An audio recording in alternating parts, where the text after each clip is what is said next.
اگر کوئی ایسا مالک جس کے جانور ہو اور یہ کہہ دے کہ یہ پوری عمر کا ہے تو اس کی بات پر، اس کی زبان پر جانور خرید کر قربانی کر لیں؟ اب یہ کہ آج کل لوگ جھوٹ بولتے ہیں، تو اس لیے دیکھ بھال کر تجربہ کار آدمی ساتھ لانا چاہیے، جس کو پہچان ہو کہ یہ عمر اس لائق ہے کہ نہیں اس کا.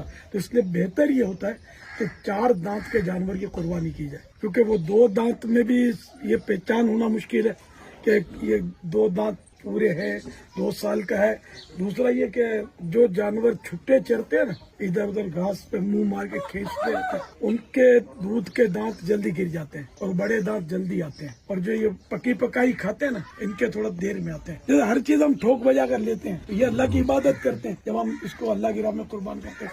تو اس میں بھی مطلب یعنی کہ چھان پھٹک اور دیکھ بھال اور ٹھوک بجا کے لینا چاہیے. پوری معلومات